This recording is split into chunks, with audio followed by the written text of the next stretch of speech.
Yeah, first off, just want to say thank you for covering us and being here throughout the spring. And appreciate the coverage and the messaging that y'all get out to our fan base, which is critical for us.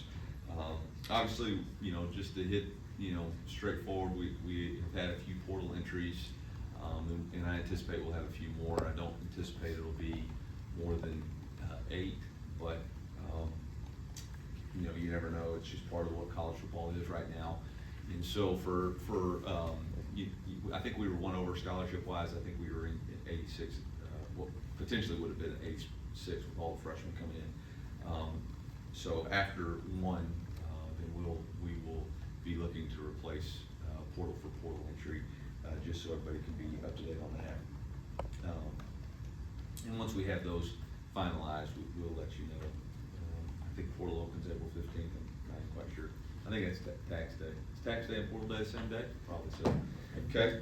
Anyway, first start with our defense. Post-spring evaluation. Just really impressed with the way this group went about their business. Obviously, you start with returning starters, and impressed with the number of returning starters we have. This is really for them, their 4th year in the system, because every coordinator we've asked to keep the same terminology and system in place, but obviously they're now more accustomed to their coordinator and position coaches, and so I think they have taken more ownership of the defensive group. But then anytime you add in the transfers and dynamic transfers and depth that we have, very, very confident, comfortable within our defensive scheme. You talk about our defensive ends first, with Zion Young returning, and then you add Damon Wilson, Langdon Kitchen, Nate Johnson. You have returning Ja'Kai Lang. You have, coming off of injury, Darius Smith. You have an early enrollee in Javion Hilson. And that is a group that has an incredible amount of depth, talent, got the ability to stop the run, rush the passer, really affect and influence the game at a really, really important level. I don't think that's the right adjective, but are really very exciting. And then you combine that with the defensive tackles. Obviously, Chris McClellan coming back, Sterling Webb, both were very had a lot of plays, played a lot of games, very impactful in the games they played. Really encouraging and challenging both Jalen Marshall and Marquise Graciel to take that next step. They've been in the rotation and kind of waiting their turn. We don't need them to wait any longer. It's their time to play. Marquise has really improved with his weight, getting his weight more under control so that he can be more explosive and continually find that next disruptive player. We really are challenging Jalen Marshall. He's got all the potential in the world to be a dominant football player, but he's got to want it more every single day. So we're challenging him to do that. Obviously, Sam Williams coming back. He played just a little bit last year. And then moving Elias Williams into that defensive tackle position. He's actually a guy that throughout the spring flashed for us and very, very impressed with his growth. There is a healthy competition in the defensive tackle room. And if our edges are as good as we believe they are, it's going to only create more opportunities for our defensive tackles with one-on-one blocks. So we really need those guys to continue to move forward. At the linebacker position, obviously, we got the fortunate news to return Tristan Newsome, who has been an outstanding player for us for really since the mid-season 2 years ago when he took over after Hopper's injury. You got Khalil Jacobs coming back off of injury, who is, I think, really utilize that injury as an opportunity for him to grow, not only with his knowledge of the game, but also his off the field nutrition and strength and conditioning. He's explosive.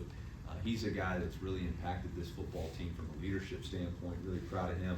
Obviously, you're adding Josiah Trotter, who was a freshman All-American a couple years ago and really an impactful player, just a dynamic downhill, everything that we had expected him to be and more. I think Nick Rodriguez probably had the best spring of anybody on the defensive side of the ball. His playmaking ability at the linebacker position was remarkable throughout spring, really challenging to block. I think him and Coach Nicholson really hit it off. His instinctual play, physicality has been remarkable to watch, and his ability to contribute, dynamic blitzer. Jeremiah Beasley is another guy, JD, that really stepped up. Him and Nick, played a lot on special teams last year and in certain packages. Man, those two guys have really taken that next step. And so that linebacker group, very deep and very impactful. And you even got guys like Brian Huff and Dante McClellan, who's a true freshman.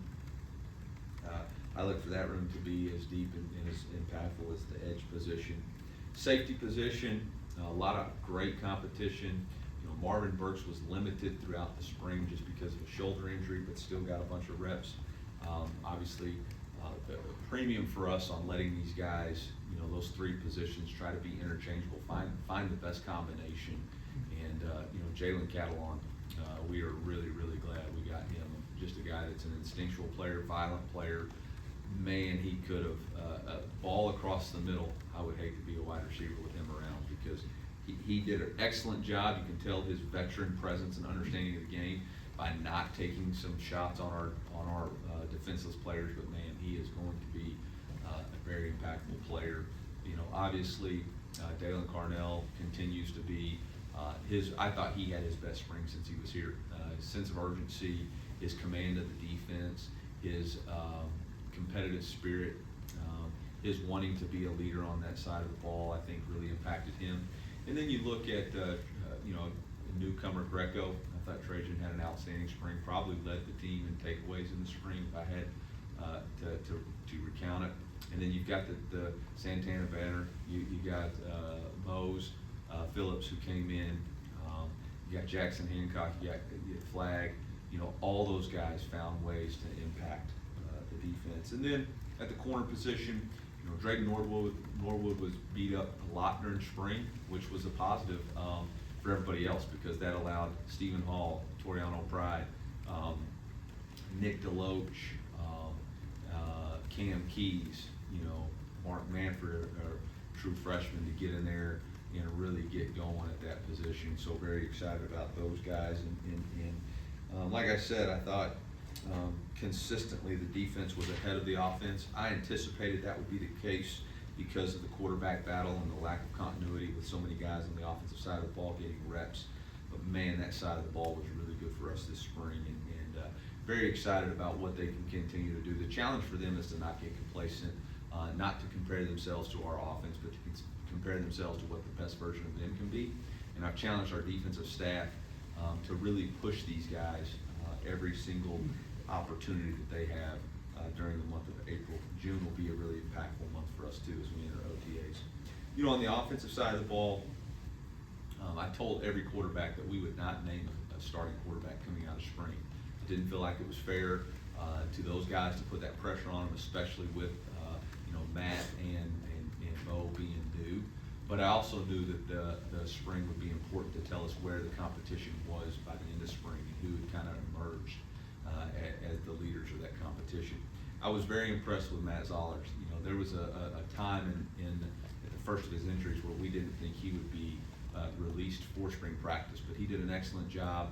I think him being an early enrollee, getting here, getting with Zach and Russ, I'm very impressed with where he's at throughout spring, and know that every bit of arm talent, natural leadership ability, athleticism, playmaking ability is there, and look forward to watching him develop. But with that being said, it was clear to us after probably the first week and a half of spring that the competition is between Bo and Sam, and those two guys will be the primary two pushing to be the starting quarterback.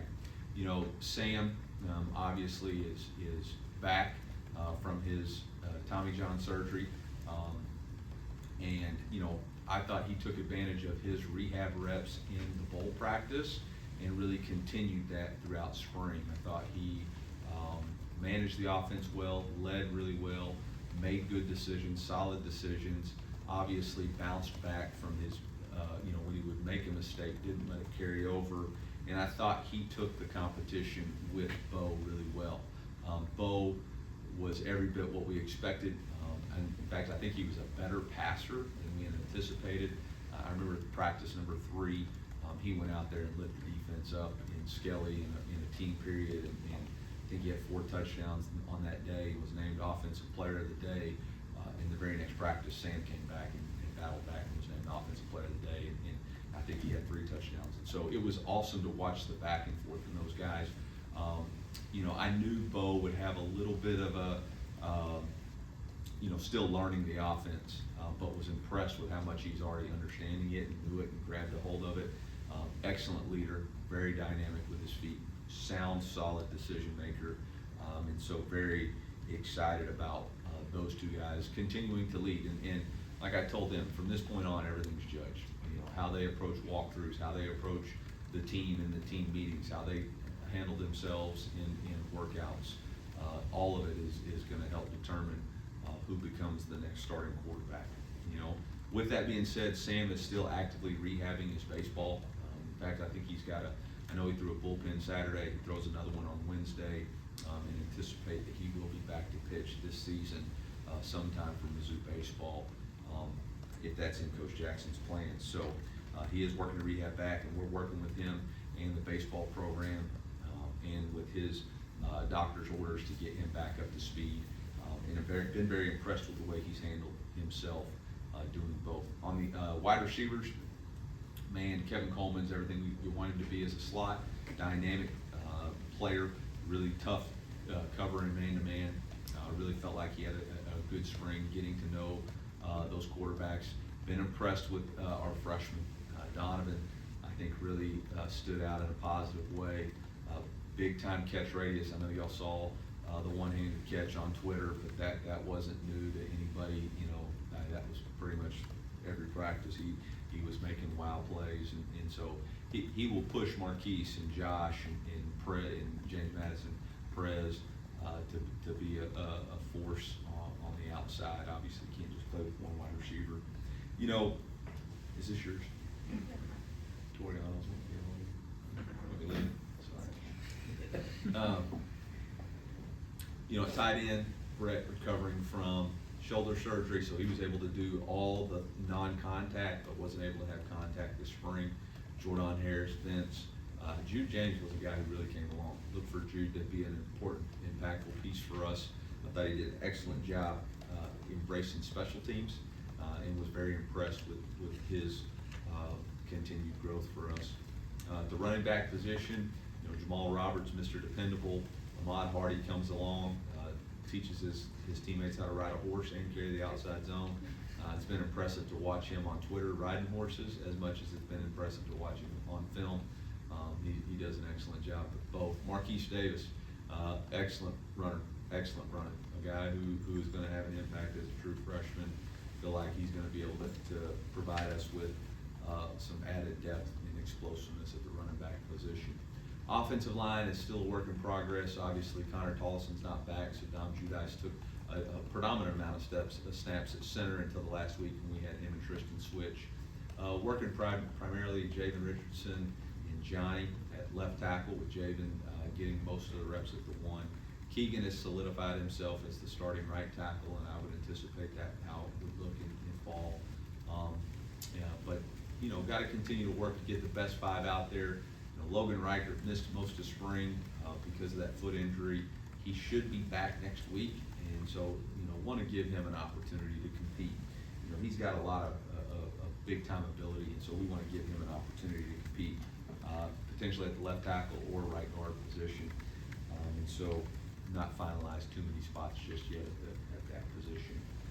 I think specialist, very impressed with Connor Westerman.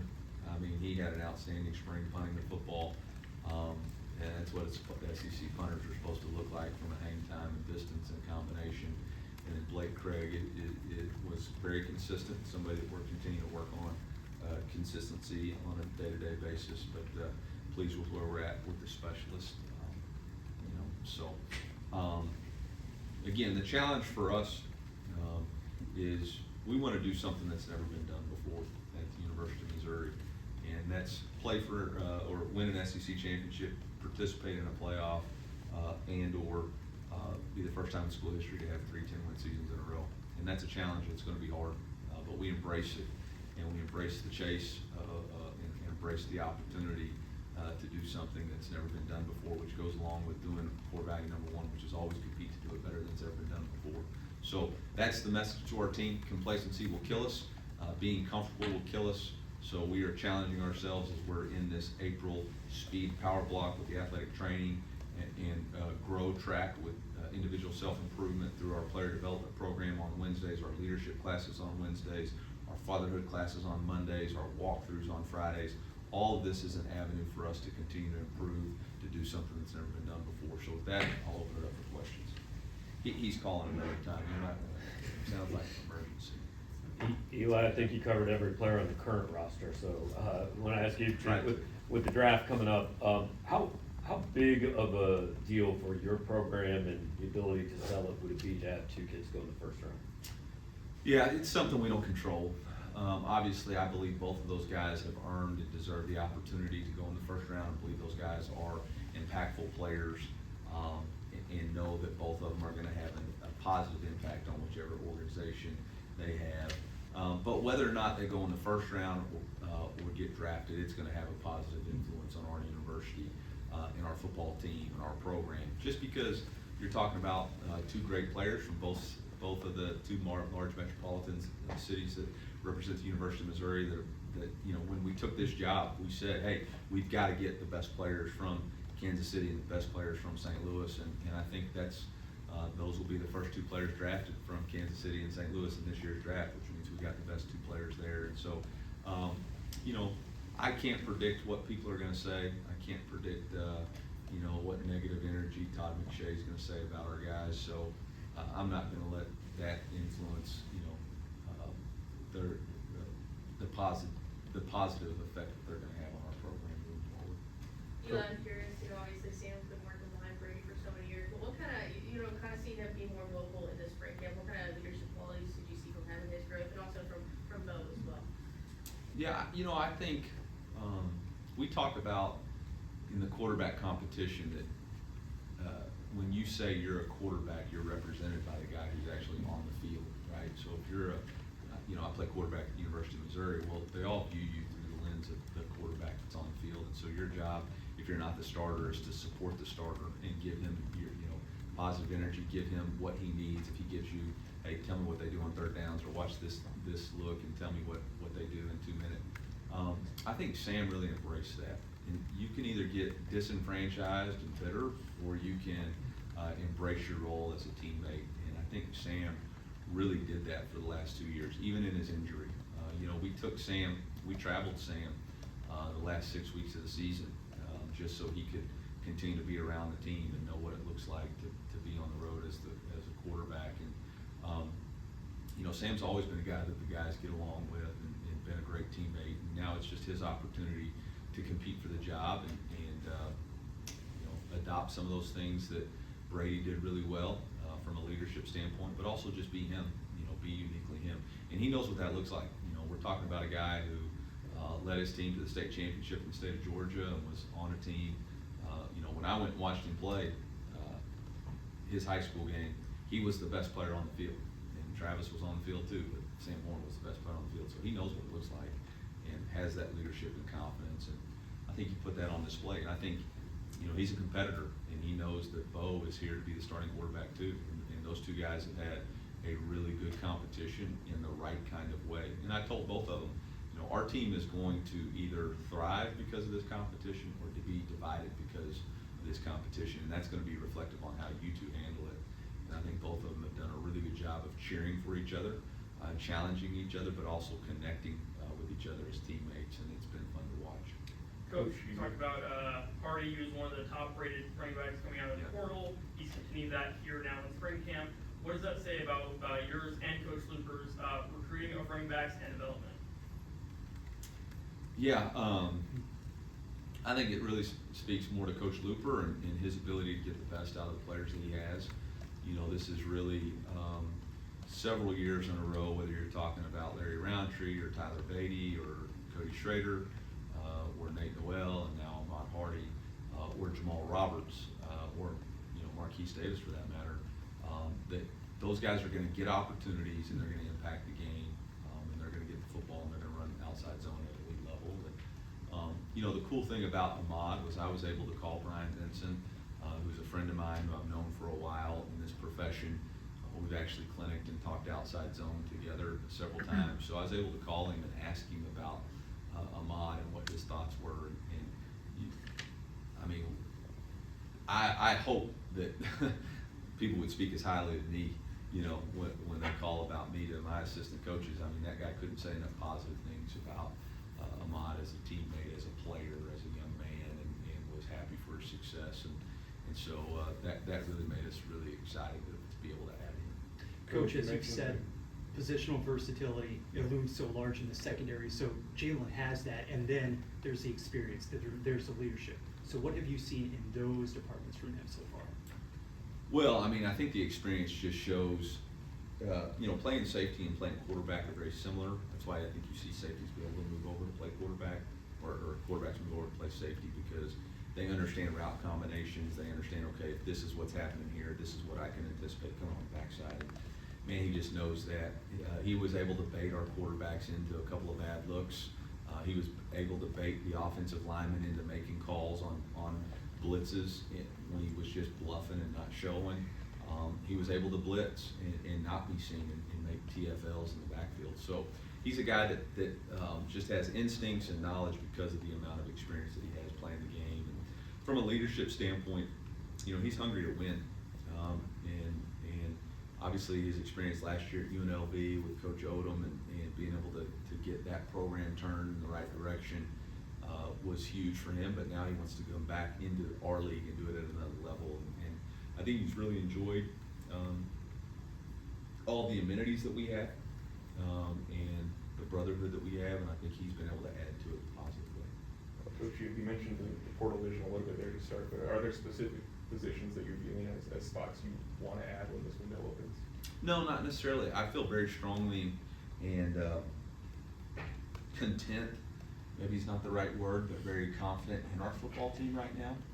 I think we have a very talented football team. I think we have a very cohesive football team. So unless there's a huge surprise, which I haven't seen so far, I don't anticipate that we have to go get this position or that position. But, you know, if somebody leaves, then that provides us an opportunity either A, to add the best player available, or maybe B, to add a younger guy who can come and develop, or, you know, if we feel like we need to create some competition because players aren't achieving at the level that we want them to, and we need to challenge them, because the only thing better than a little competition is a lot of competition, you know, then we may factor that into consideration. Anybody that can help us win the SEC championship, we would be open to taking out of the pool. Coach, you mentioned Jalen's play style already, along with hard hitters like Dalen and Marvin, and then Mekhi at linebacker as well. Is that part of the defensive identity that you want to build this year? Yeah, physicality and toughness is something that we always thrive to have on the defensive side of the ball. But, you know, toughness is you know, football team, right? Tough football teams run the ball, stop the run, and cover kicks, and that's measured in a very easy way. Did you win the rushing battle? Did you stop the rushing battle? And did you win the hidden yardage battle and coverage? But there's also a level of physicality that we want to continue to play with. I thought, you know, really for the last couple of years, our safeties have been, you know, JC obviously was a big time hitter at the safety position. I think Joe Charleston had several. Obviously, Dalen Carnell was able to knock a few players out of games this past year, and so that's always been a brand of football that we play with. But I think Jalen adds a little bit more to it. When you said Jalen, you know, we're starting to get a number of same players, multiple names on the team. So, you know, you got a Catalan or Marshall. If you say Marquise, I got like 3 now. So we got quite a few we got to dig through. Coach, was there a position that maybe did a little bit better than expected, that you was unsure of, and kind of showed maybe you don't have to make a move in the portal if you do? I will say this: I'm as confident in each position on our roster right now as I've ever been. There's not any position that I lay my head on my pillow and nervous about. Within the framework of control, right? I get nervous about things I can't control, but I think the abundance of depth, the abundance of scheme adjustment that we have, Now it's just about continually defining what they do best and pushing that direction. But when you're talking about the defensive side of the ball, I think there's 6 to 7 legit edges that will earn playing time. Darius Smith, prior to his injury, was as impactful a defensive end as I've been around. And, now you get him back healthy with a guy who's as dynamic and explosive a pass rusher than Dan Wilson. We know what Zion Young can do. We know Ja'Kai Lang's got multiple sacks in SEC games. You got Langdon Kitchen, who is a really, really good football player. Javion Hilson, as a true freshman, early enrollee, has earned an opportunity to find a role. Nick Johnson was a freshman All-American and just ran a 1.10 fly 10 split, which was 5th on the team. The only 2 guys that were 2 of the 5 that were faster than him were Dane Wilson and Darius Smith. So, I mean, that room is impressive. And then I say, then D. Nickel talked about the linebackers, and you're talking about, Tristan Newsom and Khalil Jacobs and Josiah Trotter and Nick Rodriguez and Jeremiah Beasley and Brian Huff, and I think Dante McClellan's got some really natural instincts at that position. So feel very confident about our front 7. You got the star who's at the star position. Dalen Carnell's going to be a 3-year starter. So a lot of guys back who've been making plays consistently at a high level. So far so good. Got to keep getting better. Got to keep getting better. Got to keep getting better. Coach, Look at the 3 quarterbacks. I mean, you mentioned they're all talented in their own way. It's been a while since any of them started. As you're doing all these evaluations, what do you look at to try to narrow down that intangible of being the guy who should start? Yeah, what's the old saying, when the student's ready, the teacher will appear, right? I think that's kind of how the quarterback position, the team's going to know when the starting quarterback's the guy, when everybody's following him, and there's just that confidence that when he's on the field, we're going to get the job done. I think that the biggest thing about starting is the reps and experience, so you don't make the same mistake twice, right? Like, there was a confidence in Brady that there wasn't going to be something that he hadn't seen before. You kind of knew how he was going to respond to certain situations, and that's the challenge with these guys, is we don't know necessarily how they're going to respond. I think for all of them, what they have to do is embrace what they do know. Bo's played in a lot of football games. It's not going to be too big of a moment for him. Sam Warren is going to get up on a mound and pitch with every baseball scout from the major leagues out there watching him. So the moment's not going to be too big for him. To me, it's about, can they learn from the mistakes they've made so they don't have to make them in a game. Brady threw a lot of picks and made some questionable decisions his first year starting. Took a lot of heat for it, but we knew the next year, once he earned the job again, he wouldn't make the same mistake twice. And so I think the challenge for those guys, which I've told them, is what I need to see is when you throw an interception in the red zone, do you learn from it? Because if you make that mistake again, you can't be the starting quarterback. Like, there's not any one play that's going to define you as a starter, but there are going to be plays that say you're disqualified to be the starting quarterback with that decision making. And so far so good. I think again with Bo and Sam, they haven't made those decisions that you go, yeah, that's the same mistake he's continually making. He just can't learn from it. Coach, what specifically have you seen from Keegan at that right tackle spot that's helped him solidify that role, that potential starter? I think for me, it was a little bit hard to know on tape how physical and how athletic he was, just because of the style of scheme that he was playing in last year. But again, watching him go against some of the best defensive ends in the country, I'm just going to go ahead and say it. I'm going to put it out there for those guys and make Coach Early sweat with it. But, watching him compete, watching him be physical, watching him play against those guys, get beat, respond. He's got athleticism, he's got toughness, he's got a lot of playing experience. So I feel very confident he can man that side and hold his own. What are the challenges of kind of a heavily portal line there? You could have 3 or 4 guys that are coming into the squad for the first year. What are the challenges of getting that mesh in kind of a short period of time? You got to get 5 playing as one. It's really no different than what we've had every year. 2 years ago we had a brand new O-line coach who was introduced after spring football, and that turned out to be one of the best offensive lines we've had since we've been here. So it's about accelerating trust amongst the group, and I think Coach Jones will have that, but obviously Connor Tollison with his experience at center, he should be standing next to a left guard who's got 2 years of playing with him. Dom should potentially be. We've got to get my eyes over the sticker. Can't read that. Dom Judice, who's played a ton of football at the University of Michigan. Keegan's played a ton of football. Jaden hasn't played quite as much just yet, but he's played in a few games. So it really is not about those five working together as so much as the experience they have, communication, and again, I knew the defense would be ahead of us, and there were times when it was bad. It was shelter in place, but there was a resolve in those guys' eyes that I feel confident in what they're going to be moving forward. Coach, most of us were able to view Drew Pine only through the lens, obviously, of what we saw on the field. But Yeah. Can you kind of encapsulate what he meant to this program during his tenure here? Yeah, I mean, Drew was an excellent teammate, was an outstanding individual, a guy who embraced his role, exhibited what it meant to have an elite edge for us, brought energy every day, detailed in his work, was gritty when we really needed it, and was consistent every single day in his approach.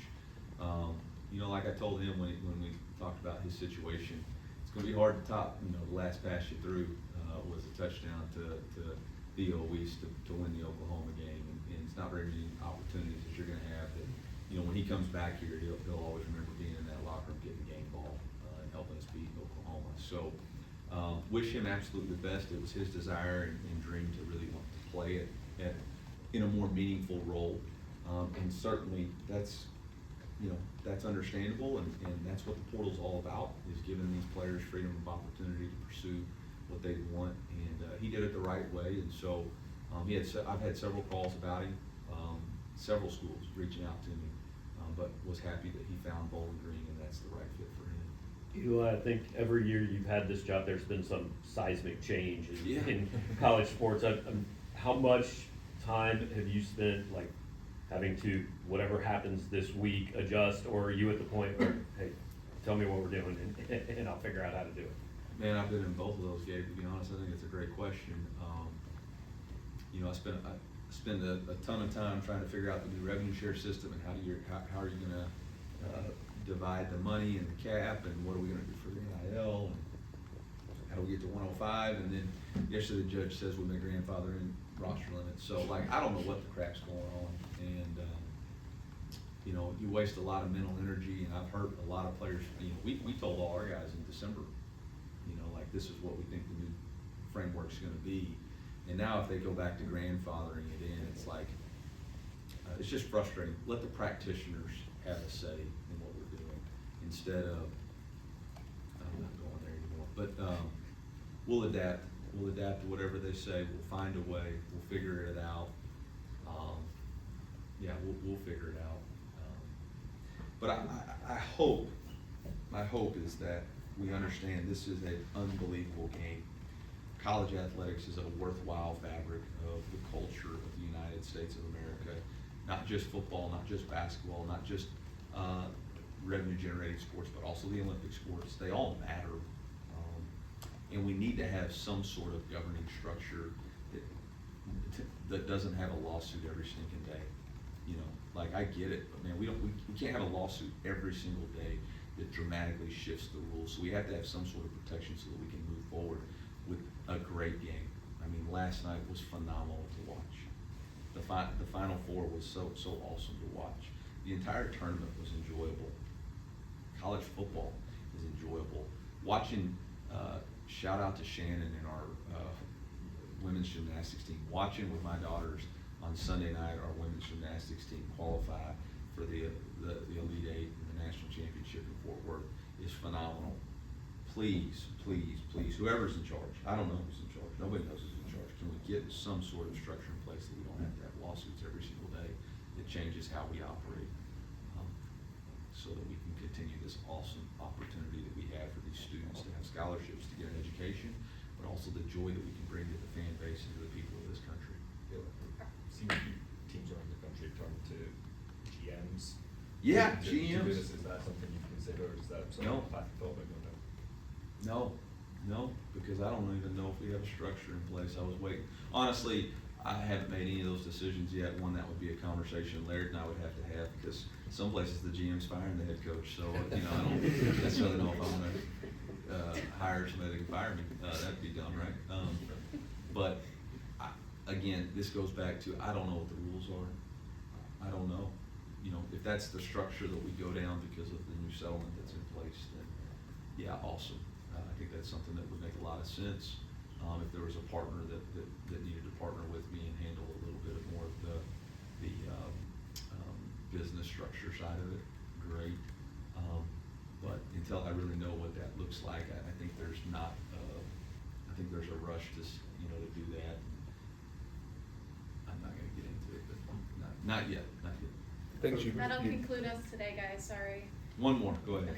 the things you do know in the changes, I mean, you used the term OTAs earlier, that's an NFL term. There's been a lot of changes in roster structure, practice and everything. Has that been better for the program? Have you liked that aspect of it? I think we've adapted really well to the structural changes. You know, again, we call it OTAs. The NCAA calls it summer access. There's rules that allow, you have 8 hours in summer, but 2 of them can be used for either teaching, you can either use them as football instruction within the film, or you can be on the field and use them. So, we divide that up. I mean, we do some in film and we do some OTA or organized team activity, so the whole team has to be there. Whereas in the weight room, it's divided up by, offense lifts this day, defense lifts, or offense lifts this time, defense lifts this time. On Tuesdays and Thursdays, it's by position group. So when we say OTA, we're just telling the whole team that, hey, this is an organized team has to be here at this time. So it's not necessarily the NFL structure. So I just want to clarify that. But yeah, we've tried to adapt and utilize the rules. I think there's zero doubt that part of the success that we've had in the last 3 or 4 years has been the ability to embrace NIL, embrace the transfer portal, use it as a net positive, be adaptable. But at some point, I'd like to settle into some rules for sustainability. Thank you, Coach. Yeah, thank you. Okay, so Thanks, Coach.